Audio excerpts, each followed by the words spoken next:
Okay, recording on. Hello भाई लोग, तो कैसे हैं आप लोग?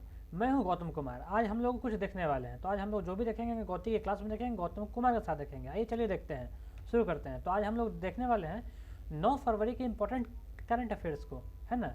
9 फरवरी 2022 के इंपॉर्टेंट करंट अफेयर्स को हम लोग देखने वाले हैं। आइए चलिए हम लोग देखते हैं। तो आज हम लोग शुरू करते हैं कुछ नेशनल न्यूज़ से।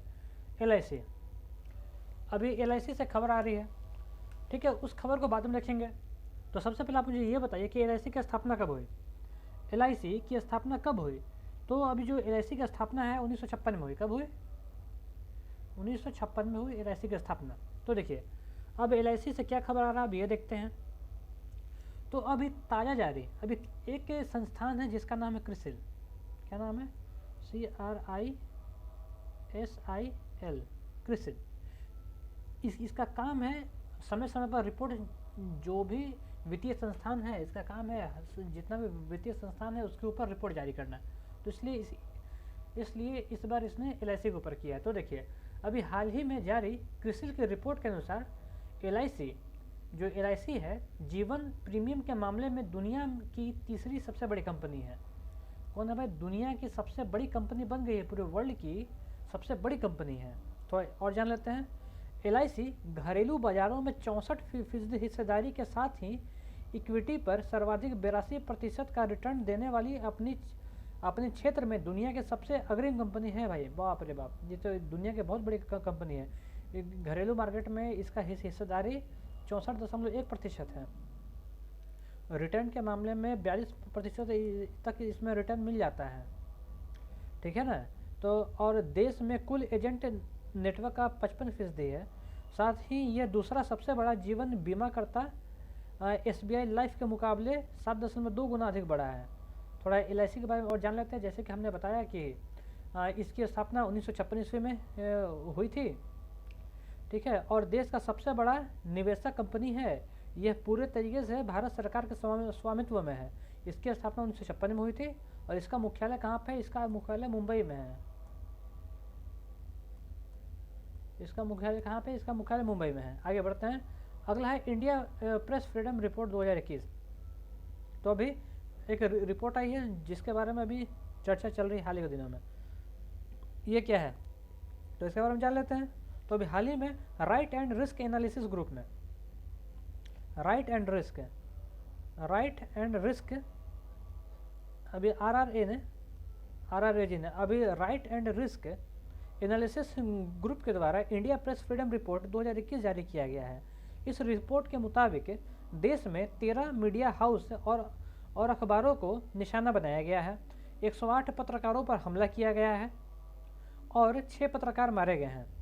अभी यही सारा बात है, ठीक है। थोड़ा और इसके बारे में जान लेते हैं। यह सबसे ज़्यादा पत्रकार सबसे पहले जम्मू कश्मीर में हुए। सबसे मतलब पत्रकारों पर जो सबसे ज़्यादा हमला है सबसे पहले जम्मू कश्मीर पर हुआ। यहाँ पत्रकारों को 25 से अधिक मामलों का सामना करना पड़ा। दूसरा स्थान पर यूपी है जहाँ पे 23 पत्रकारों के साथ मारपीट के मामले आए या फिर हमले के मामले आए। फिर तीसरे स्थान पर मध्य प्रदेश रहा है। यही है। तो अन्य राज्यों में मामले, बहुत सारे राज्य हैं वहाँ भी अलग अलग मामले हैं। जैसे कि त्रिपुरा में 15 मामले हैं, दिल्ली में 8 मामले हैं, बिहार में 6 मामले हैं, असम में 5 मामले आए हैं, हरियाणा में 4 मामले हैं, महाराष्ट्र में भी 4 मामले हैं, गोवा में 3 मामले हैं और सबसे जो कम मामला है वो छत्तीसगढ़ में है। त्रिपुरा में गैर राज्य तत्वों द्वारा सबसे अधिक हमले हुए हैं। अब यही सब है। तो और इसके बारे में जान लेते हैं। तो 2021 में पत्रकारों के खिलाफ 44 FIR दर्ज भी की गई है और इसमें से 21 IPC की धारा 153 के तहत भी दर्ज की गई है। मतलब कि अभी पत्रकारों लोग के लिए फ्रीडम अभी बिल्कुल भी नहीं है। अभी बहुत मुश्किल समय चल रहा है उन लोगों के लिए। आगे चलते हैं। न्यू अपॉइंटमेंट के बारे में बात करते हैं। सोनाली सिंह, तो ये कौन है भाई सोनाली सिंह? तो अभी हाल ही में सोनाली सिंह ने कंट्रोलर जनरल ऑफ अकाउंट्स का प्रभार संभाला है। Controller and auditor general of accounts का कार्यभार संभाला है। उन्होंने दीपक दास के सेवानिवृत्ति होने के बाद उनका स्थान लिया है। CAG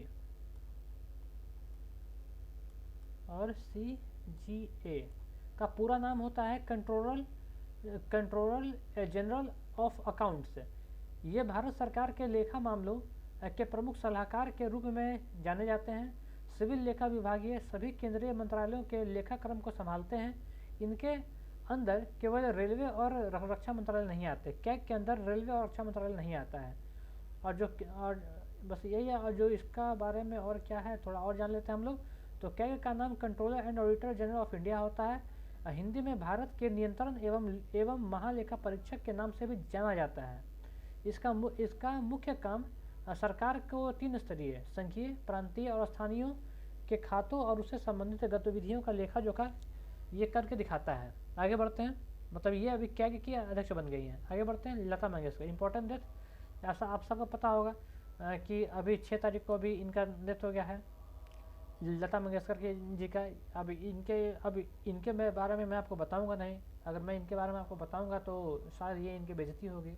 ऐसा कोई भी नहीं होगा जो स्वर कोकिला लता मंगेशकर जी को नहीं जानता होगा। आगे बढ़ते हैं। अगला है साइंस एंड टेक्नोलॉजी, ठीक है ना। अगला जो है साइंस एंड टेक्नोलॉजी से आ रहा है, थोड़ा इसके बारे में जान लेते हैं। चंद्रयान 3 यहाँ पे है। साइंस एंड टेक्नोलॉजी में चंद्रयान 3 मिशन, थोड़ा इसके बारे में जान लेते हैं। तो भारतीय अंतरिक्ष अनुसंधान संगठन इसरो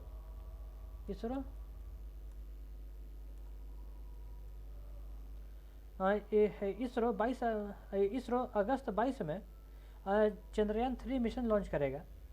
तो इसके बारे में कुछ और जान लेते हैं। तो चंद्रयान 3 भारतीय अंतरिक्ष अनुसंधान संगठन की एक महत्वाकांक्षी आगामी योजना है।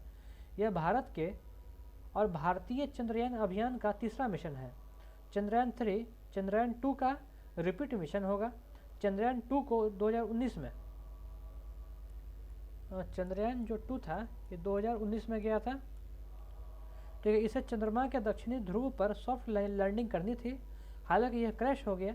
चंद्रमा 3 में केवल रोवर और लैंडर भेजा जाएगा, जबकि पृथ्वी के साथ कम्युनिकेशन करने के लिए चंद्रयान 2 मिशन के ऑर्बिट का ही उपयोग किया जाएगा। कुछ और इसके बारे में जान लेते हैं। तो 19 में ही इजराइल का बेयरशीट स्पेसक्राफ्ट भी चंद्रमा की सतह पर ही क्रैश हो गया था।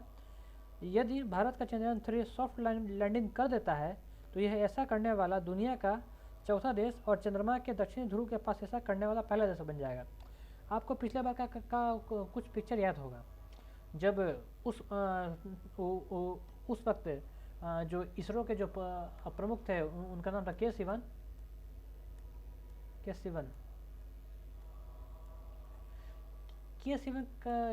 और मोदी का फोटो आपने देखा होगा कि के सिवन रोते हुए, के सिवन रो रहे थे और मोदी उनको सांत्वना दे रहे थे। वो उस खबर को पूरा देश नहीं भूल सकता है, क्योंकि वह बहुत ही ऐसा फिगर था कि मैं आपको क्या बताऊं, उसके बारे में बता नहीं सकता। आप जाके गूगल पे सर्च कीजिएगा चंद्रयान 2 के बारे में, आपको उससे रिलेटेड सारा खबर मिल जाएगा। आगे बढ़ते हैं। वो आगे तो कुछ है ही नहीं, आज तो खैर बहुत कम बात था। तो चलिए ठीक है, आज का वीडियो को यहीं पे समाप्त करते हैं। हम लोग फिर से कल से मिलेंगे और आगे बात करेंगे इसके बारे में। चलिए ठीक है।